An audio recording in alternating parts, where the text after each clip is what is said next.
We Were Gamers, JJ, post-Comic-Con episode. That's right. We were back from Comic-Con. Are we giving up on the numbering? I don't know. I think it's 12, but I don't know. Yeah. Do you want to give up on numbering? No, I like numbers. The numbers are good. Starting over. It's episode 12! We Were Gamers, yay! Woohoo! Alright, well, we went to Comic-Con, and it was awesome, and we actually recorded a little bit there, so keep your ears out for a bonus episode. Bonus. All right, it was fun though, huh? We had a pretty good time. I feel like there was a lot of cool stuff to see, as there is every year, and it felt like this year was less crowded in a good way. It's like you had room to walk around and see stuff without being constantly swarmed by 10 million people. So there were two reasons I attribute to that this year's lack of attendance, especially in the earlier days. I don't know, Sunday and Saturday still felt pretty crazy to me. Turns out, apparently, all flights into San Diego on Southwest on Wednesday were canceled. Yes, I heard about that. They got grounded completely, the entire airline. Yep, so that probably helped. But I still feel like even on Saturday, which is the busiest day typically, it was not as bad as it has been in the past. Yeah, I think that they've definitely tried to schedule more large programming of, Warner Brothers, Marvel, DC, all that sort of stuff onto Saturdays to keep the floor as minimized as possible. Because you can tell on Sunday it's just a madhouse. Yeah. It wasn't. I don't know. I just feel like it wasn't super crazy any of the days like it has been some years in the past. And I'll tell you my theory for why it was after I discussed with some other coworkers at work. They think they widened the aisles by about a foot on each side. Inside the hall? Yes. Now, not a lot, but a foot. And on the big main aisles I'm talking about, not the little ones, but the big main aisles, they made them a foot wider on each side. I would love to see if that's actually true, because it didn't feel that way to me. Everything felt like it was still in the same place it was in, so maybe they shortened the booths, but I don't know. I feel like those convention hall floors are pretty well laid out and set in stone in terms of where they're going to put what. Yeah. I mean, because it definitely, do you agree that it definitely felt like it was easier to move around than it has been in the past? Sunday felt like a normal Sunday where you just could not move anywhere. Saturday afternoon, kind of the same. Friday crowd. And, I intentionally avoid the middle aisle. True, yes. It is the busiest aisle, especially in that area where the busiest booths are. The Marvel, DC, Star Wars, Lego, those most popular ones. Yeah, Lego, Star Wars, and Mattel, aka Hot Wheels, are all right there next to each other. So I kind of skirt the sides to try to get in there, because you'll never move if you get into the middle. Right. So I don't know that I'm the best judge of whether they widened that aisle per se. Yeah, that's just the impression they had, and I thought it was an interesting perspective, as opposed to saying it seemed like there were less people. Because I don't know that they would ever just... but maybe the airline cancellation is what did it, and people just missed all their flights and then just said, screw it. They also did have a new security measure this year with the RFID badges. That's true, yeah. You want to talk about that a little bit? Well, considering I was a victim of a deactivated badge, I'm sure I have a little bit to say about it. That's true. Yeah, that did happen. So on Saturday, I walked to the convention hall and was convinced to walk in the back doors because it was a nice walk, and you actually got to walk through 2 hotels and air conditioning to get all the way to the back doors.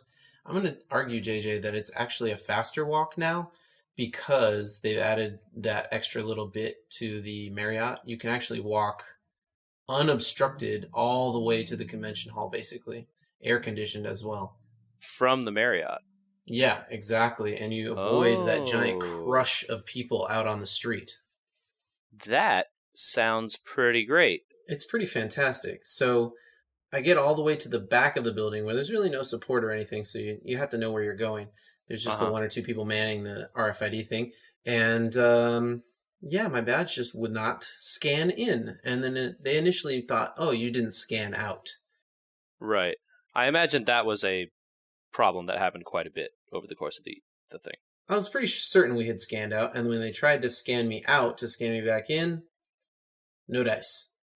So Hmm. then I had to walk all the way around the convention hall to A, where they were having RFID help. And then they said, oh no, you have to go to professionals because you have a professional badge. So then I walked all the way to D, where the professionals told me to go to another RFID station to help professionals, Okay. wherein they told me that my badge had been deactivated. What? Just like they're like, nah, Yeah, just like turned off. man. No reason given, no understanding of why from them or from me. And then they turned it back on with a flick of a switch and gave me a new chip and walked all the way through. The funny part about that, though, is that at each station, Hmm. because Katie and our daughter were with us, they assumed we were there to get a child badge and kept trying to point me to the child badge before even asking me why we were there. Hmm. It's like, well, hey, hold on a second. It's actually my badge that's not working. Yeah. So yeah, not the smoothest system. Cost me, an hour of my day minimum. Bummer. I can't complain too much, because they're trying out a new thing, and overall it worked for most of the time, and I didn't hear any huge news stories about it not working, especially given that they had stations set up to just replace people's chips. Yeah, I was gonna say I had no trouble with it at all. It seemed really smooth. I thought it was gonna create a lot of like clogs at the entrances. The doors would back up, the lines would get real bad, people scanning in and out and it not working or whatever. But no, very easy. Just tap it on the little scanner. A green light shows up about a third of a second later. You walk through the door, everything's great. And on the way out, same thing. Done. I had a major fear that the fire marshal was using it to basically control the building, and that if we got there at like 10:30 instead of 9:30, that there were going to be huge lines outside because they were going to say, "Oh no, sorry, the building's currently full. We have to wait for more people to tap out before we can let you in." Hmm. I guess they could possibly do that, They but there's could. so many like variables in like cause it should the fire marshal controls rooms, right? Not buildings as a whole. So like the room has a maximum occupancy, but the entire convention hall, I don't think they don't rate like the maximum amount of people to stand in a hallway.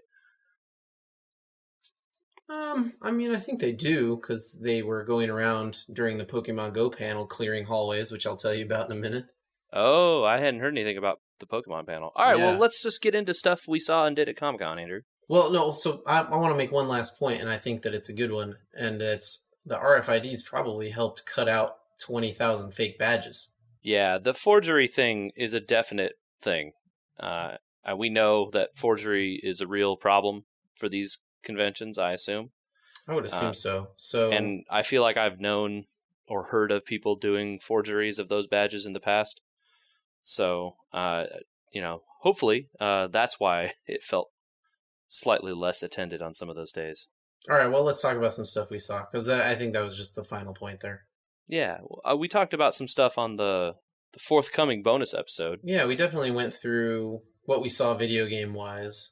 Um, I guess one thing I didn't talk about was the Pokemon panel. I didn't actually get into it.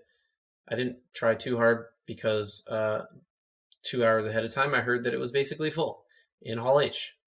Well, are we surprised that a Hall H panel filled up? Not considering when I went down there to meet up with some friends in another panel that was actually above Hall H, there was a literal mob Mm-hmm. outside of the convention hall surrounding Hall H, and a literal mob above Hall H in the open hallways.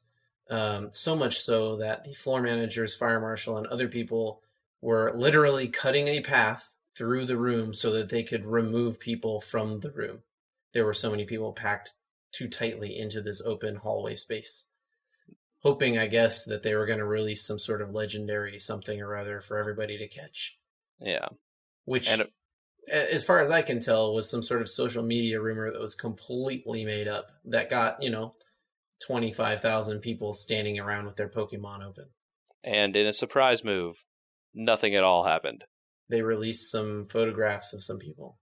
Basically, they said, "Oh, this concept art that didn't make it into the game, we have it released now."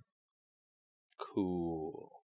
They also said, and this is the thing, I guess that has me saying, after this weekend, Pokemon no more. Mm-hmm. People have only seen 10% of the game we're gonna put out. Uh-huh. So you're saying you put out a 10% complete game, and that you're telling me you can't even keep the servers online, and you're gonna produce 90% more game. yeah, I believe that. Yeah, sure, totally legit. No, it's really obvious how they do that, Andrew. They just make 9 times more Pokemon.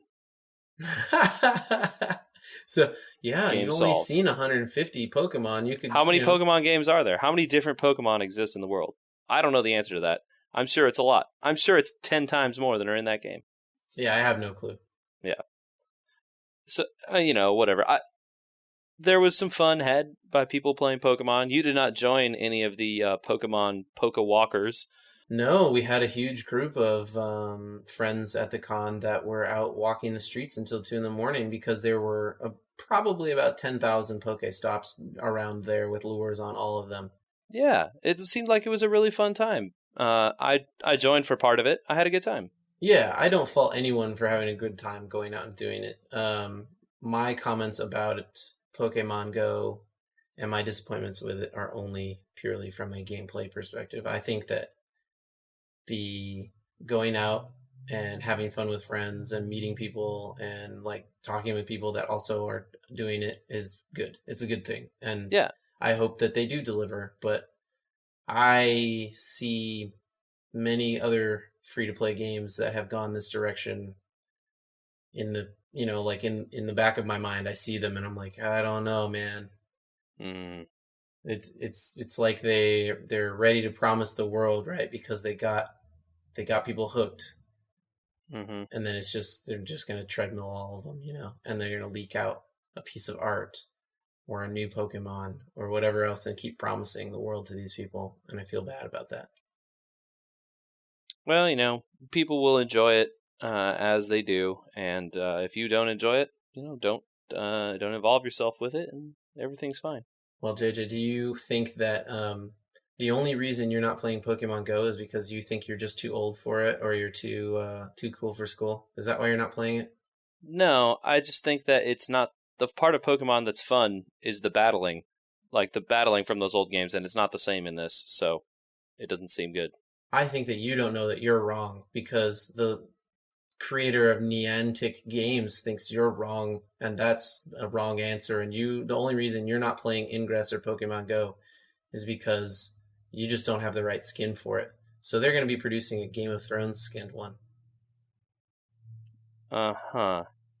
It's the same. I don't. Okay, well, he could do that. That's fine. I won't play that either, though. Me Unless neither. it has. Hold on, though. Maybe if they put the Pokemon battling in that one, then that would be cool. Then I would consider it. If like Tyrion Lannister uses Squirtgun and is super effective against Renly's fleet or whatever, like that sounds all right. Yeah. But the basic premise of the game does not. The mechanics of the battle aren't fun. Look, if I could teach the Hound to use Cut, that'd be all good. Or Surf. That'd be all right. I'd play that game. Who would be the Magikarp of the Game of Thrones universe? Dolorous Ed? Someone that people are gonna know, JJ. Oh man, I can't pull out book characters. I don't know. That's a tough one. There aren't really like completely useless people in Game of Thrones. Yeah, because they killed off all the useless ones. Yeah, well, I mean, you could have the dead people in there too, and that's fine. How about from the show, because he basically didn't do anything in the show? How about that Viper? Oberyn? Yeah, I don't know. He showed up and talked a lot and then got killed. Nah. The Magikarp is the character that's a really crappy fish for a long time, and then evolves into a giant dragon. so that doesn't work. There's no Magikarp in Game of Thrones. I'm gonna cut all the stuff out ahead of this and just say there's no Magikarp in Game of Thrones. Well, did you see anything else at Comic-Con that was pretty cool? Did you see any of the Star Trek stuff? I know we're big Star Trek nerds, you and I. I do like Star Trek a lot. I did not. Did they really announce anything good from that panel? They announced that the show's name is Discovery. Oh, man! I don't know why I was thinking Star Wars in my mind, but yeah. And that it takes place in the Prime universe, which I think is cool. Prime Universe, which I love the choice to do that, and they showed the ship, although it was pretty clearly like a early graphic. You know, there's not a lot of texture to the graphics or anything like that, but they show you the shape of the ship, which is oddly like a marriage between the old first season of the first show Romulan, you know, like warbird sort of thing with a saucer section attached to it. It's really strange looking. There's the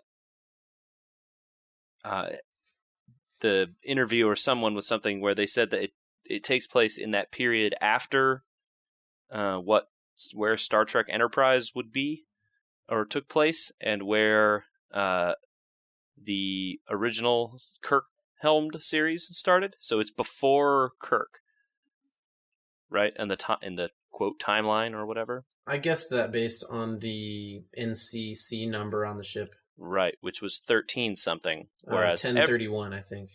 Okay, 1031. Whereas everyone knows that the Enterprise was 1701. Right. So, quite a bit number of ships between those two numbers. So that would be pretty interesting. Yeah, even more interesting is they think they're going to have this thing on air by January 2017. Well, we'll see about that. But the only bummer that I heard about it is that show is supposedly going to be a part of their CBS app thing only. Yeah, they're going to premiere it on TV, and then they're going to switch it over to CBS All Access. So, you get one episode on TV, then the rest of you guys get bent and go download our crappy app that probably no one wants or likes. Great. Yeah, I don't know. I mean, maybe the app's free and you can watch it for free with some ads, and then it's redeemable. Oh, I'm sure that the app is free and that you watch it for free with ads. But I'm sure also that the app will be crappy and that the budgets for all the episodes get cut accordingly. You really think they could afford to not put money into Star Trek if they're relaunching it for TV? I think it's not really for TV, dude. It's a web show. They have to put money into it. They can't. They put money into episode 1, and then the web show. The rest of them, the diehard fans will watch it because it has Star Trek on the name, and the rest of it is like, whatever. I don't think the studio believes in it. Oh man, you're making me sad over here, dude. I know. I'm bummed out because my Star Trek buddy. You and me alone against all the Star Wars. I know. Not that I don't like Star Wars. I really, really like Star Wars also. I know. But Star Trek came first for me in terms of my education in space. Sci-fi fandom? No, not sci-fi fandom, but like exposure to space came with Star Trek first, and then later Star Wars. Yeah, I was always I feel like I've always been a Star Trek fan before I was a Star Wars fan. And the popularity of that opinion has changed back and forth multiple times over the years. I don't know. I think it's just slowly dwindled into, well, you're allowed to like Star Trek, but you better like Star Wars. Yeah, that sort of feels like that's the popular consensus these days. Which is fine. I mean, yeah. Hopefully this show can help give it new meaning, because it really needs it. I don't think the J.J. Abrams movies were the answer. It really and the movies are fine as their own thing, but it needs a serial, because that's what the show is best at, and when it tells those kind of single stories. We did this conversation at Comic-Con unwittingly before all this Star Trek information came out. Yeah. That's you know what, that's one of my takeaways from Comic-Con, is that even if you don't have a ton of stuff that you're doing at the convention other than hanging out and looking at booths and buying things, and you don't go on all panels or whatever, you still hang out, and like some people went on Poke Walks, and some of us got a little bit schmammered and talked about Star Trek for Yeah, like 2.5 hours, and that was fun and awesome. yeah. It's a yearly event that is a great excuse to hang out with your friends while doing something shared. You know what else we did was hanging out with friends was a beer festival, which was the first time I've tried to do that at Comic Con. Yeah, that was the first for me also. I think we can say that in conclusion, we're not going to do that again. Not that it was bad or we had a bad time, but that it seemed like too much work. That's my takeaway anyway. I would rather have spent an hour at the pool and then gone back to the con. Yeah, exactly. And for the amount of alcohol that was consumed, which was significant, when our hotel also has an open bar for, an hour and a half. Yeah, I will say, and this is a shameless plug, but I will say that I'm glad that I went only because I tried this place called Bolt Brewing, and their Yes. lemon beer was out of this Yes. world. Yes, so fantastic. That Loca Lemon, dude. Oh my gosh. Wow, wow, wow, wow, wow, wow.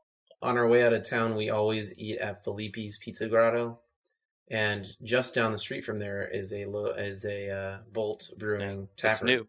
It's new. They just opened it not that long ago. I was sad to find out that they could not growler fill or sell bottles at that location.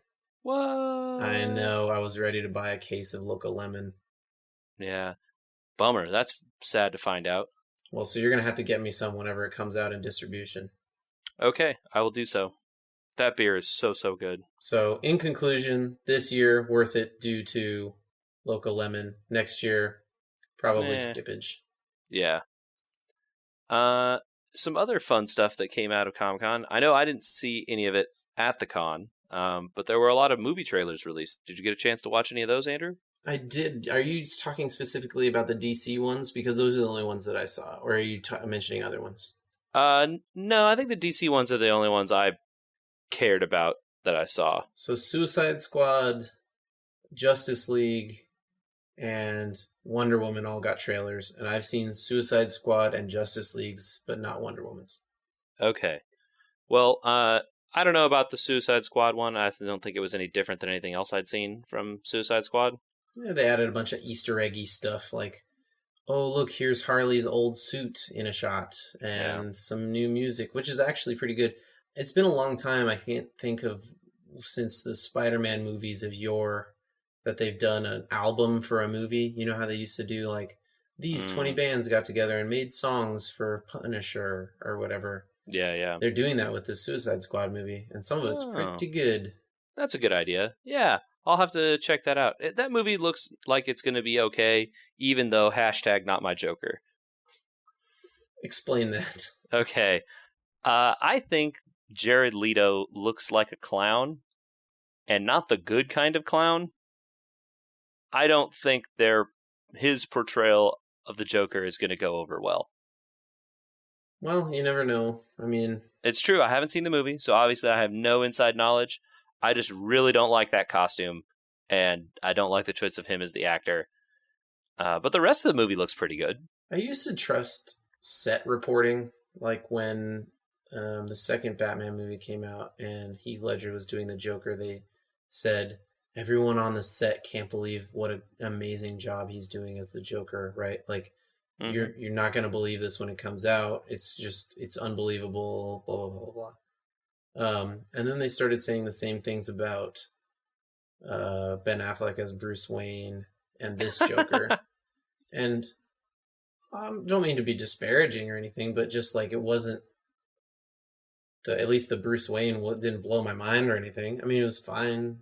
The plot points aside, the acting was fine. Right. The problem with that movie was not any of the acting in it. The problem with that movie was the writing.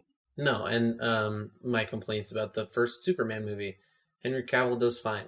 Like, there's nothing wrong with him playing Superman the way he plays Superman. It's the way they wrote Superman that makes no sense. You know what I mean? Totally. Same with this past Batman v Superman, and I assume going forward, Justice League. I seem to be alone in that camp, however. So you saw that Justice League trailer? I did. And you didn't enjoy it? I am sincerely concerned that they're like, hey, we need to build Avengers rapport and make cracky jokes and turn Bruce Wayne into Iron Man immediately. Because Well, it was all one liners, that whole thing. And I'm sitting here thinking, oh boy, we've got Flash comedy relief. We're turning Batman into comedy relief. it's look, you know what? Say whatever you want about the parallels between the Justice League and the Avengers. That Avengers movie did really well. Really, really well. Because they had a dynamic relationship. Like you're saying the characters built off of some kind of shared foundation or whatever. Yeah, they built a dynamic relationship. They started with one character and said, this is Iron Man. This is the way Iron Man is. This is Captain America. This is the way Captain America is. And they started to Mm-hmm. build these groups together and then smash them into the same thing and let it happen. Whereas this one's like, okay, cool, we raced through that last movie where we introduced the Trinity, and we killed one of them. Oh, spoilers, by the way, but we killed one. Whatever. And now Justice League. Hey, woohoo! We'll throw all these people you also haven't seen in there. That movie sucked, so anyone being spoiled by it should be happy that they don't have to see it now. Again, I don't. plot people, not acting. Yeah, it's bad. That movie is bad, but the Justice League one left me hopeful that maybe they figured out why their other movie was. But no, like I said, I am optimistic, but I'm not giving them the benefit of the doubt until the movie comes out. Right? Like I'm not going to go see it the premiere night or whatever. I'm going to wait for the reviews to come in and then decide later. Okay, yeah. I mean, that's what I did with the last one too. But Which, after watching Batman vs Superman, I can strongly consider never seeing any of those movies again.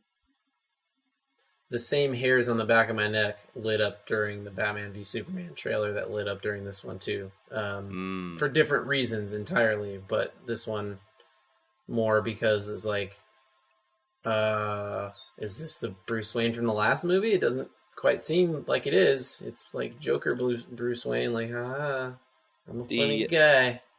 I think the the funny description I heard of Batman vs Superman was that it was the intro to the DC cinematic murderverse, because Batman just kills everyone all the time, and the director seems to think that's okay. Yeah. By the way, who complains that an alien killed a bunch of people and then kills 55 people in the movie he's in? Yeah. He's like, oh, I want to just rip the back of this truck off with my sweet bat car and crash it into a building. I'm sure all the people in there were fine. Yeah, it's totally fine. Yeah. Okay, Anyway, well, so you were hopeful. I'm guarded. Suicide Squad, you felt was the same. I also feel generally the same. Worried about it being PG-13, but we'll see. Yeah. Maybe they can work it. Yeah. Everyone's hype on that one too. Yeah, there's a lot of marketing behind it, that's for sure. All right, tell me about Wonder Woman. The Wonder Woman trailer looks surprisingly better than I thought it was going to. Gal Gadot, is that how you say her name? Yeah, sounds good to me. Looks the same as she did in that Batman Superman movie. Spoilers, I guess. She was in that. Her character looks like it's played in the same way, in that she's kind of the aloof outsider. You definitely see some of the the other Amazons, her mother, I assume, and some other people in there. Chris Pine looks like he's doing a good job of playing the "whoa, what's happening? This is crazy happening to me" role of the guy who gets washed up on the island of the Amazons. So that part looked all right. There were a couple girl power shoutouts at the end where a old lady who is Chris Pine's secretary or something describes her job as a secretary of I do what he says and I take his notes and then I go where he tells me to go. And then she goes, oh, well, on my island, we call that slavery. And the old lady's like, I like her. It was kind of funny. All right. It looked good. Wonder Woman, irrespective of anything, Wonder Woman deserves a good movie. Yeah, and there's a lot of action stuff. Obviously, it's not fun to describe the action because, I don't know, she does the stuff that Wonder Woman does with the shield and the sword, and it looks good. It looks like it goes throughout time a little bit somehow. I don't know. I couldn't really tell what time period the movie takes place in. I believe it starts in World War One and then moves from there. Okay, that jives with what I saw, maybe. So we'll see. I hope it's good. Like I said, I hope all these movies are good. I'm slightly more optimistic about that one than Justice League or Suicide Squad. Well, should we jump out of Comic-Con back into the real world? It's time to get through some news, man. Oh man, there's news? JJ, someone at Blizzard must listen to this podcast. Okay. Diablo Season 7. Is it a thing?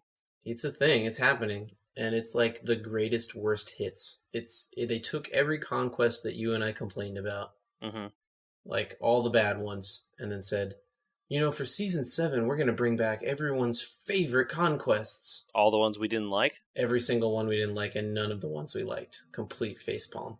Okay, great. They're helping me out. I can never install that game again until they release an expansion, and I'm good. Awesome.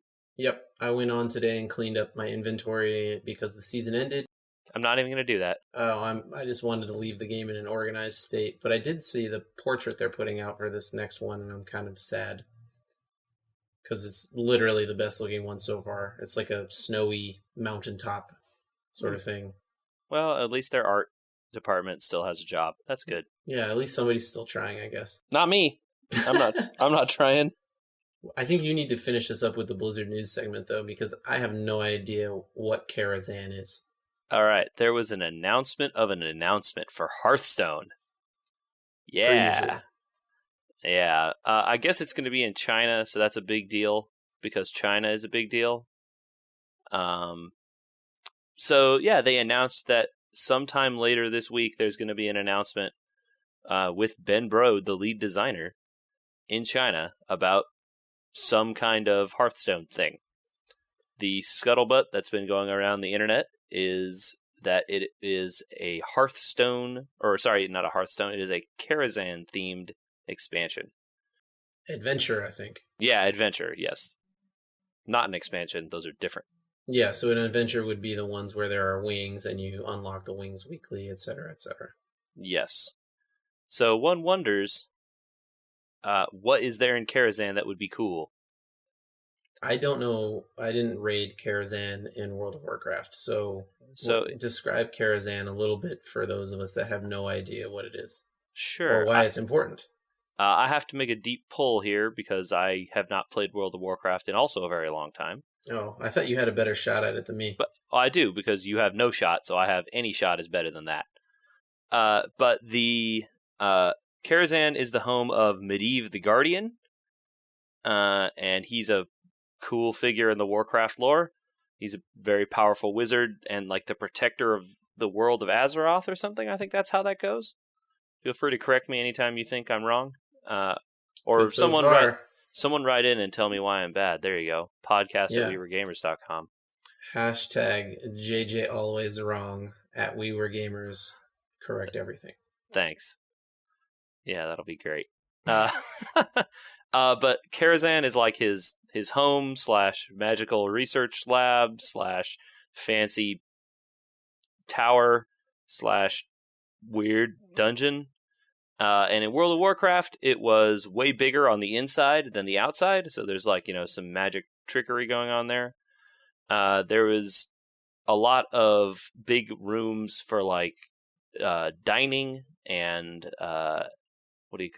hosting parties and balls and stuff like that. But they were all filled with ghosts. So I don't know what that means. Karazhan was kind of in like a spooky haunted area in World of Warcraft. As you go higher up there's a literal opera room and like a playhouse. Farther up, there are some crazy magical research, like a gigantic library that's for like levels and levels. There's a magical research lab with potions and all kinds of stuff. There's a weird dungeon down at the bottom. Okay, so why are you destroying Medivh's house? In World of Warcraft? Lore. Yeah. I couldn't tell you the reason. You go there because it's the place to go. I was wondering there for a minute when you had the entire thing memorized why it was a deep pull, but it's a deep pull because it doesn't make any sense why you're there. Yeah. Well, I mean, why are you anywhere in World of Warcraft? Because it's the latest thing they added and they told you to go there. It's interesting that they're going to put in a raid based on one character that they've turned into a character you can play in Hearthstone. He is also in the Warcraft movie. You think that has something to do with it? I don't know, but it's at least one other avenue people could have found out about him. Medivh turned out to end up being a character in Warcraft 3, the game, which is from a very long time ago. So, he's been around. He is a very important part of the lore of that world, the world of Warcraft, that is. But I don't know that he's like my favorite character, or that he's really that cool of a character to me at all. I don't know. He's just like some wizard dude. I like wizard dudes, but he's not anything special, I guess. Okay, so maybe it's just because it's kind of an open-ended raid thing that they can use.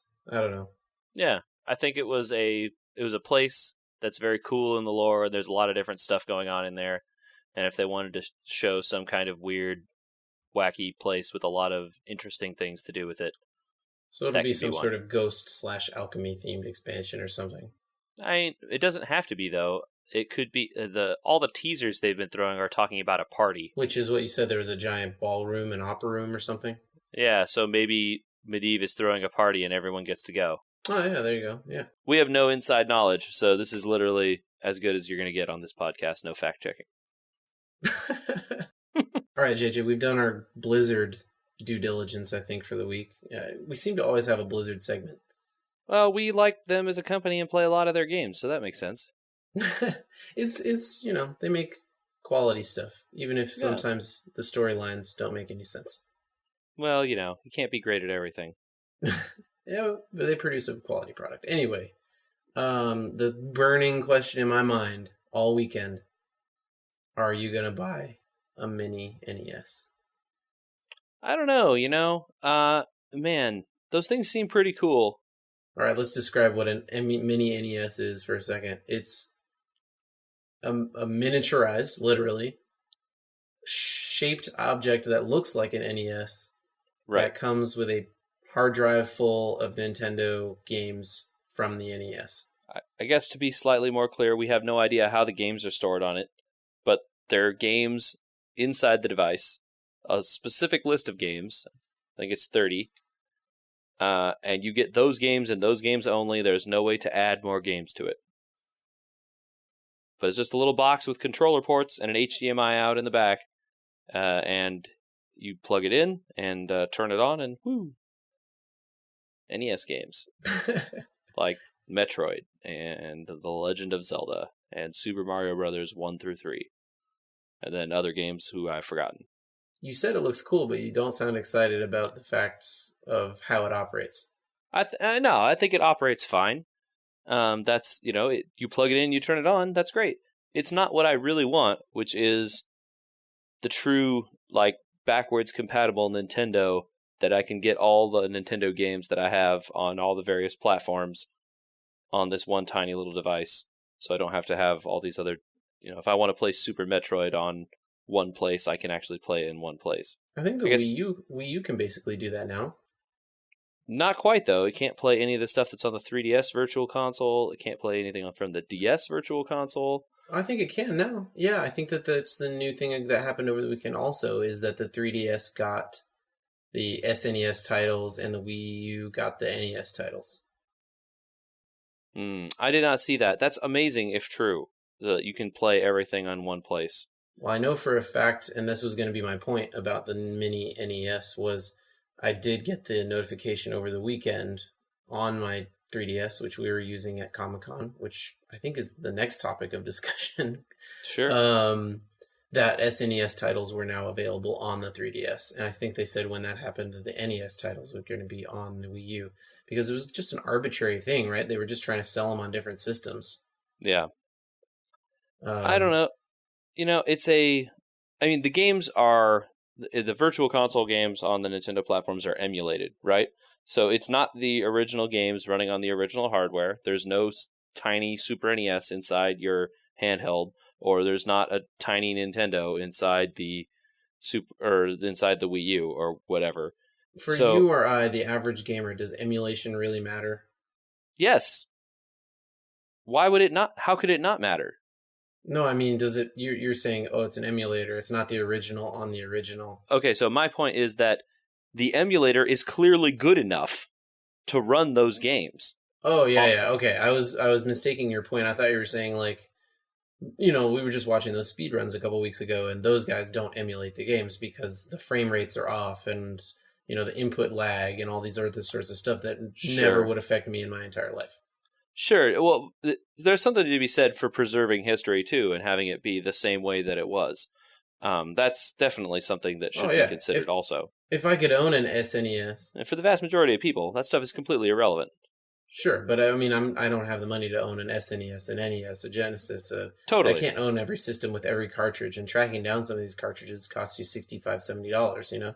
Sure, or more in a lot of cases, and so it's a great product for someone who just goes, yeah, man, you know what I want to do? I want to play Balloon Fight. Okay, but so for the rest of us that have the 5 games that we want, how does this, and if it were internet connected and you could download more titles, maybe that's the answer.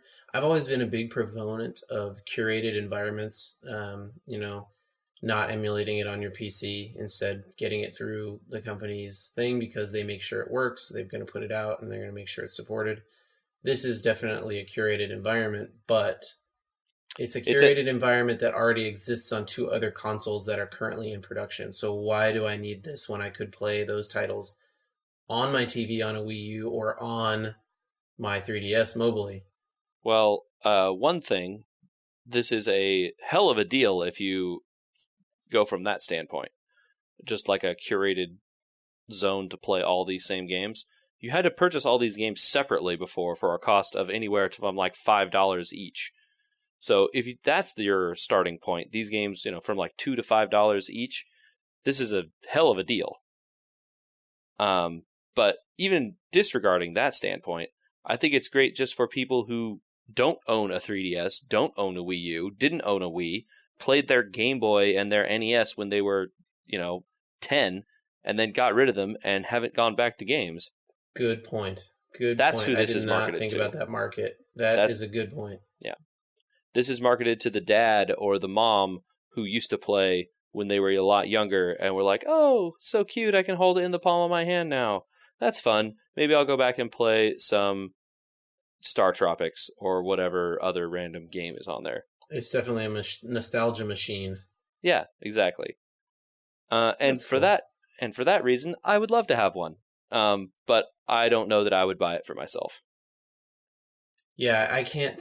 I really, really love the idea of it, like the look of it, like the idea of having all those games for that price.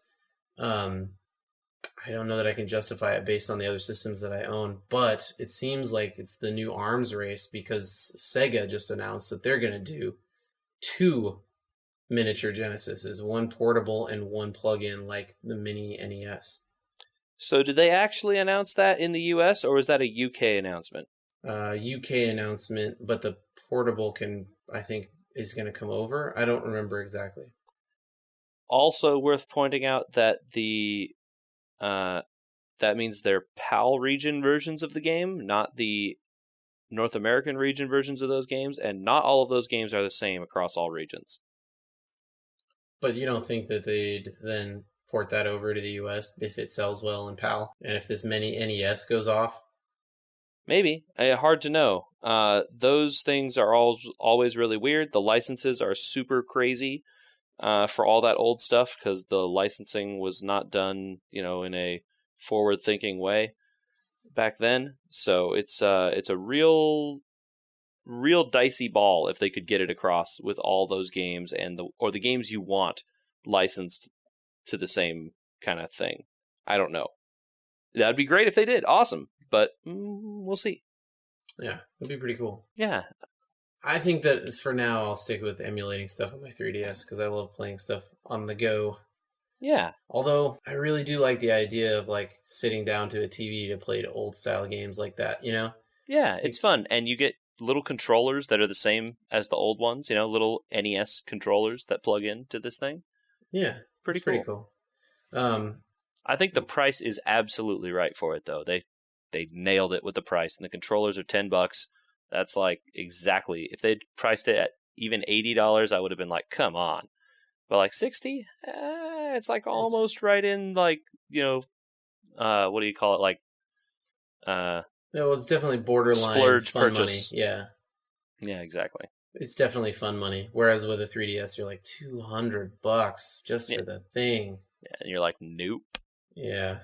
Well, I did take my 3DS to Comic Con, JJ, and so did you. Yeah, I did. I stuck to my guns. I played the puzzle game and one other game. Like I said, 2 games. Well done. I wasn't going to go above it. And I thoroughly enjoyed myself 10 times more than the last time I tried to take my 3DS out. In fact, the last time we went to a convention, I didn't even take my 3DS because I was so annoyed at how long it took to get through all these games.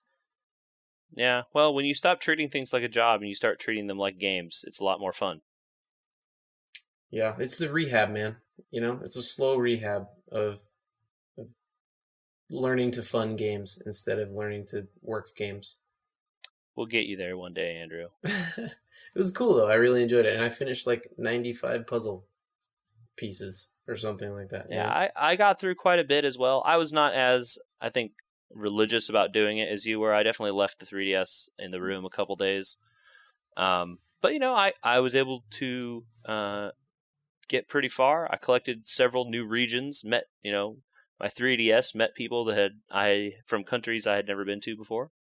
So that was cool. It made it a lot easier to be more quote unquote diligent and to enjoy being more diligent, right? Like, to a certain point earlier, I was getting to the point I was like, I don't even want to check my DS. It's going to be at 10, and I'm going to have to sit down for 30 minutes and work on all these games. Versus this one was pull this out of my pocket and, let people in and then do my puzzles. And then 15 minutes later, I'll do my Warrior's Way, and then I'll let 10 more people in, and then I'll put it away, and then I'll get to the puzzles later. And you could fit in doing 1 or 2 games and then just saying, okay, that's it. I'm letting in more people. So, yes, disclaimer needed on Street Pass games. Take on 1 or 2 at a time. That's all you need to do. Yeah, I think that's fine. And I think the new Street Pass games or the other Street Pass games are just for when you're bored of playing the old ones and you want to play something different. Well, definitely the new Street Pass games are even more time consuming than the other ones because they're all like real time sort of stuff. It's not like a rote chain of events, like the zombie one's like a literal run around, attack things kind of game, Yeah. And well, so. But overall, yeah, 3DS, gonna keep doing it. Street Pass? Yeah. Oh, yeah. Definitely, okay. This is the way to go. Awesome. So, it'll be with me at BlizzCon. Cool. Unlike last year. Do you see they also announced that the virtual ticket sales for BlizzCon are on sale now? Oh, yeah. I saw that. And you can pre-order a goodie bag. So for those of you that like that sort of stuff and don't want to go to BlizzCon, $35 gets you 10th anniversary commemorative Stein and other stuff. So is that the thing they're going to give to everyone then this year? I believe so, yeah. Will be in the random bag of stuff you get? I believe, yeah. I think that's part of your ticket price is that you get the goodie bag for free. Interesting. And that is the goodie bag, I think. Huh. Okay, cool. They're calling it a goodie bag in a box this year. I think because the Stein cost them enough that they didn't want to do bags. Yeah, it's probably too heavy. Exactly. Interesting. Or you'd break it, Yeah, I saw some pictures of those on the internet, and I was like, oh, that's cool. I don't think I'll buy that. But if I got it for free, I'm not going to complain. No, but it also means that you should come up a day early so we can go get our tickets and our goodie bags and not have to walk around a box around the convention. Yeah, that's true. Good point. Duly noted. I'm gonna write that down. Yeah. So, the stuff seems pretty good. The BlizzCon goodie bag, you get with the virtual ticket. Was that the case before? Did you get the goodie bag with the virtual ticket purchase? No, so this is, you get access to buy a goodie bag with the virtual ticket, and they've never done that before. Yeah, so you buy your virtual ticket for $30 or whatever, and then you get to go on and buy a goodie bag that'll get shipped to you. Because they let you, before you would get in the sale for the store items. Right. So this is separate from the store sale items that you got early access to as a virtual ticket holder. This is like a whole separate ordering thing. And you still get, I assume, all the random digital stuff that they give to everyone for going to these things. So like this random skins or card backs or whatever they give for the other games. I mean, that's the reason to buy the virtual ticket, right? Yeah. That and to watch the tournaments. Yeah. Well, I think it's a good deal. It's Yeah. cool. I'm excited for BlizzCon, even though I don't understand what the heck they're going to release. If they're releasing an adventure for Hearthstone now, they're releasing World of Warcraft in August. They basically have said that Diablo is dead, and Overwatch. Overwatch is probably like the only thing, yeah, that'll get like a couple of new heroes. So I mean, here's the best scenario, at least in terms of the Blizzard games I still play. If they announce and then release the whatever the Hearthstone thing is, like very shortly after the announcement. So like they announce it on whatever that day is this coming week, July 28th. and on the 28th, and then it's like, oh, out August 1st. Then okay, they'll have that out. So then BlizzCon is in November. They can announce something there and say it'll be out around Christmas. Yeah, that's a good point. They could wait a month to put something out. Usually they're like, oh, it's available now, but that's what they did last time. They're like, oh, it's out in a week. Yeah, they could delay a little bit. So that's hopeful for Hearthstone. Overwatch, I'm sure they'll have a bunch of new stuff just because that game is still hot and they want to keep putting out stuff to keep it hot. So I'm sure we'll get another new hero by the time BlizzCon rolls around, and who knows what other kinds of new stuff they want to put in that game. It'd be interesting to see if they give away like a hero skin or something in BlizzCon. That would be interesting. Would people be mad about that? I don't know. No, why would you be mad about it? Buy a virtual ticket. Yeah, okay. And then I sure would love a Diablo expansion announcement, but they're not going to do that. No, I think that Seasons is the future and the death of that game. Yep. And then what else do they have? Any kind of StarCraft related announcement? Probably not. Whatever the next set of missions is, the next mission pack set, right? Because I think that's right. They promised multiples of those, and they've only done one so far. Well, I think the Nova one just ended, right? Did it? I don't know. I didn't buy it, so I don't even know. That would be cool. I like StarCraft 2. I'll probably go back and play those mission packs at some point. I just haven't done it because they weren't all out. I'd rather just play them all at once rather than piecemeal over the course of a bunch of months. So, yeah, that would be nice. And that's kind of all their properties. They'll announce some kind of World of Warcraft thing. I don't know. Maybe they'll announce the new fancy raid for Legion, which I'm sure will make people happy again. Yeah, we'll see. We'll have to ask some of our friends that still play WoW. The other rumor that the internet saw, or that I saw on the internet about this, is that this would be the time they announced the legacy servers. Yeah, they said they were working on it, but they can't do it very quickly. So they said they talked about it with people, and there's been all this like talk in the community about legacy servers and blah blah blah. I don't think they do it, but it's certainly, if they wanted to have like a really big goodwill announcement, that would be a time for one. Well, I mean, legacy servers wouldn't be free, right? So no, of course not. Keep or bring back people that want to play vanilla WoW. Yeah. So I don't know. I don't know that I would even want to do that, even if they did. You're not the target audience. I know. You're right, of course. But still, it seems like a waste to me. But we'll see. I don't know. I'm excited. There could be some good stuff. Hope there is. I'm sure the tournaments will be good. They seem to be good every year. Yeah. And we'll get to watch competitive Overwatch. Yeah, that could be interesting. I know those tournaments are on also being streamed all over the place, so hopefully some of that is cool. Yeah, no, this should be really, really good. I'm sure we'll do another BlizzCon expectations much closer to the event. Yeah, once we know who the concert is. Yeah. But as always, we end up circling back to Blizzard games at the end. So there you have it, folks.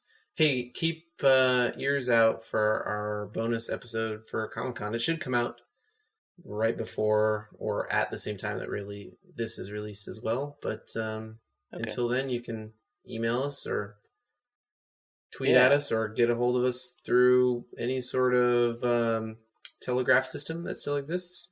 Those are cool. I think podcast@WeWereGamers is the email address. Our Twitter account is @WeWereGamers. I think we are We Were Gamers on Instagram, which we did post some pictures of during Comic-Con.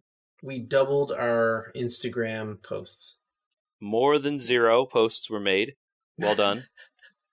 Yeah, we committed to it, and we accomplished our commitment. We're Instagram aficionados now.